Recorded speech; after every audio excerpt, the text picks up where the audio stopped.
Well, I want to say thank you for taking a few minutes with Granite Rock there, folks. As you often know, one of my favorite questions is, what is the proper role of government?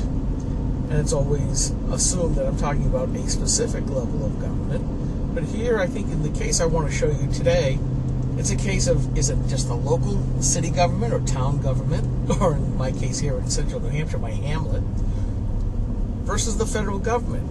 Which one is doing what to who and spending our money? So, look at this yield sign that we're coming up upon. And I want to basically point out that we're in the middle of nowhere here in my hometown. And I want you to just take a note of that particular sign. It basically just says yield. Makes sense. We really don't want a stop sign there. It's very, very lightly trafficked. There, you know, here in central New Hampshire, once summertime's gone and the leaf peepers have gone, if you've got two people backed up at a stop sign, that's a traffic jam. But I live out in the hinterlands, even for my little hamlet, and I'm a ways out from there. And I'm going to measure that, both in time and distance here. And I want you to keep thinking of that yield sign, because it'll become rather important. And why do I bring this up? Well, somebody saw fit that they needed to put in signs. Brand new signs. Very glary signs. And I'm wondering, and I haven't checked this out yet, I'm wondering if this is coming on the heels of the last of the stimulus stimulus money that we got?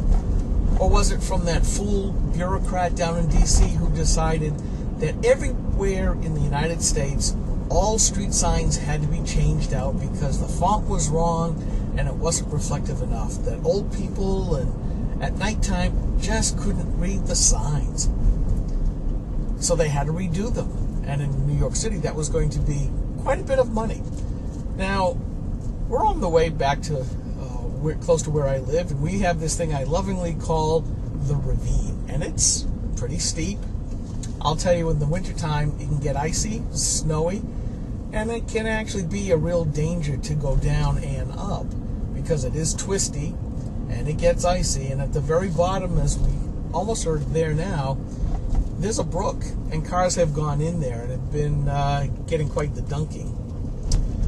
So anyways, here's a sign.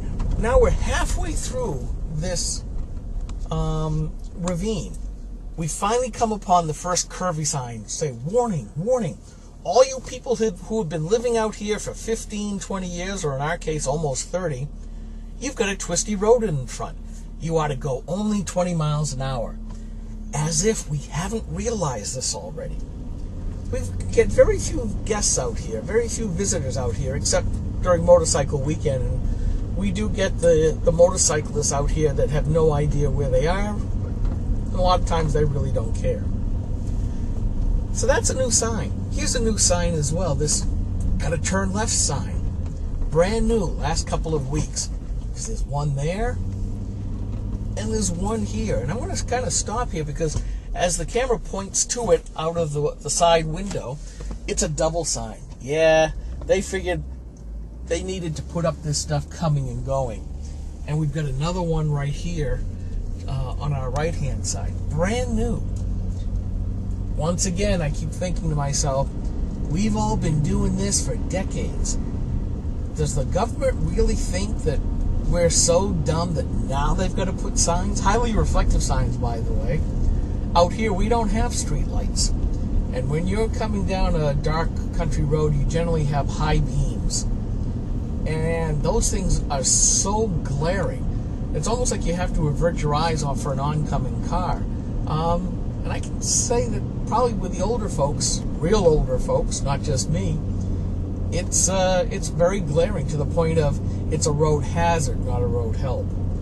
Now we're about 1.2 miles from that yield sign so far, and again, remember, not an awful lot of traffic out here. This is really an isolated community, and still just a few houses, very little traffic as you see. It's 7:30, almost 7:30 on a Tuesday night here in central New Hampshire. And and we come across another sign coming up on our right. No, not the slow children sign. Most of the children have grown up and left. But a stop sign, warning, stop sign ahead.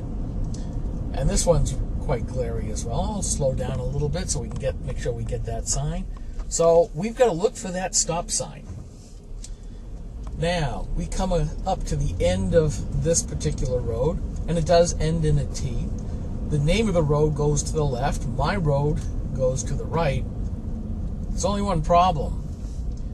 As you'll see in the video, there is no stop sign here. So there's the first thing that kind of a little bit of screwball.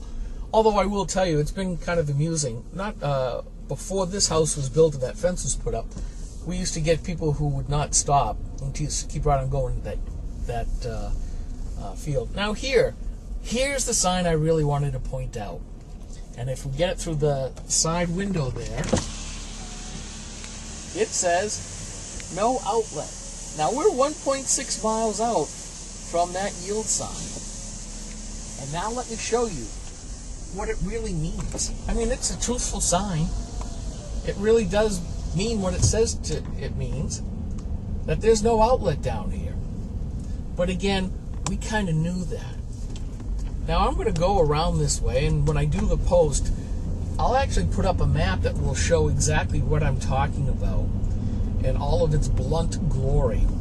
Or is that blunt dishonor for whatever government level put this up? Because you see, this is a circle. It's actually part of the name. And we go around. These houses have been here 30, 40 years in this area of development. Small side street, but it's a dead end. Same thing here. Coming up, go around this bend and then down a little bit of a hill. And as you can see, when we get to the bottom of the hill and the camera pans to the right, well, guess what, folks? It's going to be a dead end, as you point out through the window. Now, I actually can't see for the trees, but that is the end of the road down there. That's it. So the sign was right. No outlet. Now we've gone about 1.9 miles around the circle, and we're heading back up towards the way that we just came in. Guess what? No outlet.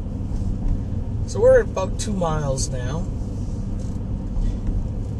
and we'll show that sign again just to make sure you know where it is. Oh, by the way, I'm not going to go up the whole other end of the road because that too is a dead end. But here's that sign coming up on our left, right over here, right over there, that no outlet sign. Now, let me ask you one important question. Where do you think that no outlet sign should have been?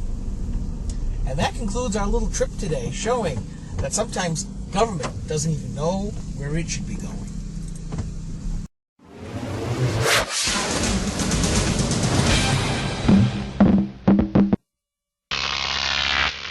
Croc TV.